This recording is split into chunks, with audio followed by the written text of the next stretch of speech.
Halo anak-anak Ibu Guru, selamat pagi buat kita semua dan salam sehat buat kita semua. Bagaimana kabar anak-anak semua? Ibu Guru harapkan semua anak-anak Ibu Guru dalam keadaan sehat dan juga berbahagia serta semangat. Anak-anak, sebelum kita memulai pembelajaran kita, marilah kita awali dengan berdoa. Kita mohon berkat dari Tuhan dalam segala aktivitas kita. Marilah kita berdoa. Dalam nama Bapa dan Putra dan Roh Kudus. Amin. Selamat pagi Tuhan Yesus. Terima kasih atas segala rahmat dan juga berkat-Mu kepada kami. Hingga pada pagi hari ini kami masih memperoleh napas kehidupan yang Engkau berikan kepada kami pribadi lepas pribadi. Dan pada pagi hari ini Tuhan, kami hendak melakukan pembelajaran kami. Kiranya Engkaulah yang selalu beserta kami, memberikan kami kesehatan dan juga kekuatan. Terima kasih Bapa, kiranya Engkaulah yang melindungi kami semua. Amin. Dalam nama Bapa dan Putra dan Roh Kudus. Amin. Pembelajaran kita anak-anak yaitu tema 2, menyayangi tumbuhan dan hewan, dengan subtema 1, manfaat tumbuhan bagi kehidupan manusia. Dengan materi kita yaitu adalah jenis-jenis dongeng. Yang kedua adalah unsur-unsur dalam dongeng. Anak-anak, sebelumnya Ibu Guru sudah menjelaskan bahwa dongeng adalah cerita hayalan atau cerita imajinasi atau angan-angan. Dalam dongeng biasanya para pelakunya bisa manusia, hewan, ataupun tumbuhan. Di sini kita akan bahas jenis-jenis dongeng. Yang pertama adalah mite. Mite yaitu dongeng dengan latar belakang sejarah yang mengandung hal-hal ajaib dan dianggap suci. Biasanya tokohnya adalah dewa-dewa. Ya, jenis dongeng mite ini biasanya dia bercerita tentang kehidupan para dewa-dewa ya, yang mengandung banyak sekali hal-hal ajaib. Artinya sesuatu yang suci atau seperti adanya kekuatan-kekuatan ya. Lalu yang kedua adalah legenda. Legenda adalah dongeng mengenai peristiwa sejarah atau nama suatu daerah atau asal usul daerah ya. Legenda ini bisa contohnya itu legenda asal usul desa Dolok Sanggul ya. Ibu pernah membaca apa itu? Legenda dari suatu daerah yaitu Dolok Sanggul ya. Begitu juga dengan tempat-tempat yang lain atau daerah yang lain, mungkin ada legenda-legendanya yang belum kita ketahui ya. Pastinya itu memiliki suatu peristiwa atau sejarah-sejarah tertentu. Yang ketiga adalah fabel, yaitu dongeng yang tokoh utamanya adalah hewan dan menceritakan tentang kehidupan mereka. Ya, yang menjadi tokohnya di sini adalah hanya hewan, ya. Menceritakan tentang bagaimana kehidupan mereka di hutan, ya. Ini biasanya cerita tentang si kancil dengan kawan-kawannya. Ada di situ buaya, kerbau, dan hewan-hewan lainnya. Lalu yang selanjutnya adalah hikayat, yaitu dongeng yang menceritakan tentang kehebatan atau kepahlawanan seseorang. Ya, hikayat ini tentang menceritakan sebuah kehebatan atau kepahlawanan seseorang, baik itu raja, dewa, dan lain. Semua kehebatannya akan diceritakan dalam suatu dongeng tersebut. Selanjutnya adalah parabel, adalah dongeng yang menggunakan perumpamaan untuk menyampaikan pesan. Dalam jenis dongeng ini banyak sekali perumpamaan.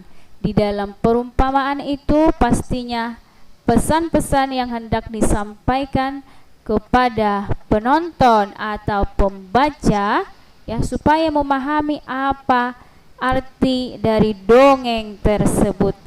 Ini adalah jenis-jenis dongeng Ibu guru harap anak-anak ibu guru dapat memahami jenis-jenis dongeng yang sudah kita pelajari. Selanjutnya adalah unsur-unsur dalam dongeng. Yang pertama adalah tokoh. Tokoh yaitu para pelaku yang ada dalam dongeng. Dalam unsur-unsur ini yang pertama adalah tokoh. Seperti pada dongeng yang sudah kita baca, yaitu pohon pepaya dan pohon kelapa. Tentu anak-anak sudah tahu siapa di situ tokohnya, siapa pelakunya. Ada si pohon pepaya, ada pohon kelapa. Mereka lah yang menjadi tokoh atau pelaku dalam dongeng tersebut. Yang kedua adalah latar, yaitu tempat, suasana, dan waktu.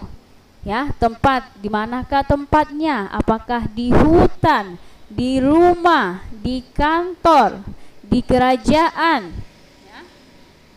Waktunya bagaimana? Apakah siang hari, malam, sore, pukul berapa? Kira-kira itu dah kalau maksud dengan waktu. Suasana, bagaimana suasananya? Mengharukan, menyedihkan, menyenangkan, dan masih banyak lagi. Watak tokoh, yaitu sifat tokoh dalam dongeng. Watak ini bisa sifat baik, pemberani, jujur, suka menolong, penyabar, penyayang, dan masih banyak lagi. Selanjutnya adalah alur atau rangkaian peristiwa dalam dongeng. Alur ini maksudnya bisa saja dongeng itu diceritakan dari awal hingga tengah sampai akhir, atau bisa juga dia menceritakan dari akhir ke tengah sampai ke awal. Itulah alur atau rangkaian peristiwa dalam dongeng tersebut. Selanjutnya adalah pesan atau amanat. Pesan yang ingin disampaikan dalam dongeng. Pada dongeng pohon pepaya dan pohon kelapa, anak-anak sudah tahu apa pesan yang ingin disampaikan. Bahwa kita tidak boleh menyombongkan diri. Seperti si pohon kelapa yang sangat sombong. Bagian tubuh saya berfungsi, sayalah sangat hebat, sayalah yang paling disukai, katanya. Berarti dia sombong. Dan pesan yang bisa kita ambil di situ adalah kita tidak boleh menyombongkan diri, karena semua orang memiliki kekurangan serta kelebihan masing-masing dalam diri kita. Anak-anak, di sini ada sebuah cerita dongeng dari buku Bu Pena 3Amu. Kamu juga boleh sambil membukanya. Pada halaman 113, mencari pohon buah. Ibu akan bacakan buat kamu ya. Pada suatu hari, monyet yang kelaparan bertemu dengan jerapah. Monyet tahu bahwa jerapah sangat pandai mencari makan. Jerapah memakan daun-daun dari pohon yang tinggi. Monyet pun meminta bantuan jerapah untuk mencarikan pohon buah untuknya. Jerapah mengajak monyet ke dekat sungai. Di sana ada banyak pohon. Jerapah berkata, "Ini pohon bambu. Tidak banyak hewan yang tahu bahwa buahnya enak. Monyet kegirangan segera memanjat dan memakan semua buahnya. Jerapah hanya menggeleng-geleng. Jerapah lalu menunjukkan sebuah pohon lagi kepada monyet. Ini pohon mangga, tetapi buahnya agak asam karena belum matang. Monyet tidak memperdulikan ucapan jerapah dan memakan semua buah mangga yang ada. Jerapah berkata, "Hati-hati monyet, nanti kamu bisa sakit perut."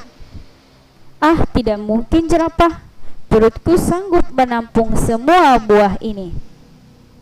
"Kamu makan saja daun-daun yang ada." Monyet tertawa. Jerapah hanya bisa menatap temannya dengan khawatir. Tidak lama monyet meringis kesakitan sambil memegang perutnya. Aduh, tolong aku jerapah." "Ada apa dengan perutku?" Monyet menangis. "Itu karena kamu makan buah yang belum matang monyet. Kamu sudah terlalu banyak makan." Jerapah menolong monyet turun dari pohon.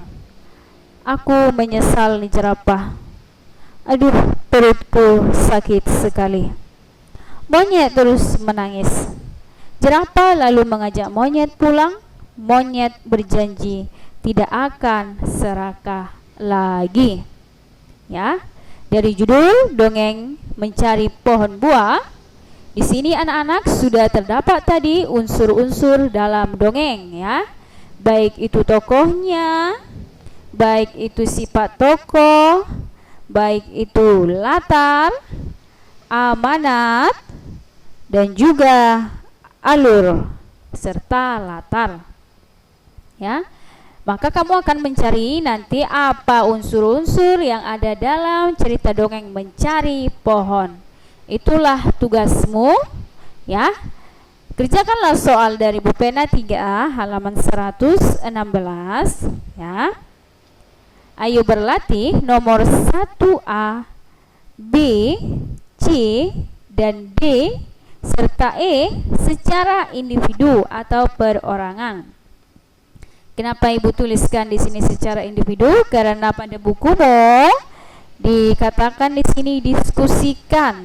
Tetapi pada saat ini anak-anak, ya, kita belajar di rumah. Jadi Ibu menginginkan kamu mengerjakannya secara individu, bukan berdiskusi dengan kawanmu. Baik, anak-anak Ibu Guru, karena kita sudah belajar, Ibu Guru harap kamu dapat memahami pelajaran kita serta tetap semangat. Baik, mari kita berdoa untuk mengakhiri pembelajaran kita. Dalam nama Bapa dan Putra dan Roh Kudus. Amin. Terima kasih Bapa, pada saat ini kami sudah selesai untuk belajar.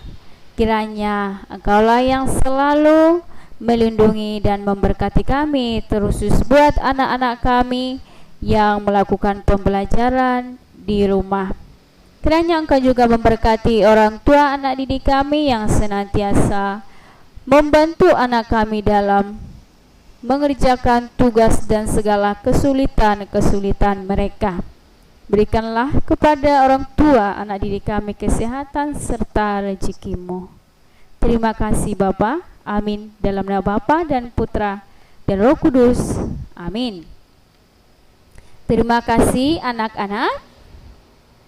Jangan lupa kerjakan tugasnya, jaga kesehatan, dan semangat, semangat, semangat, semangat. Shalom.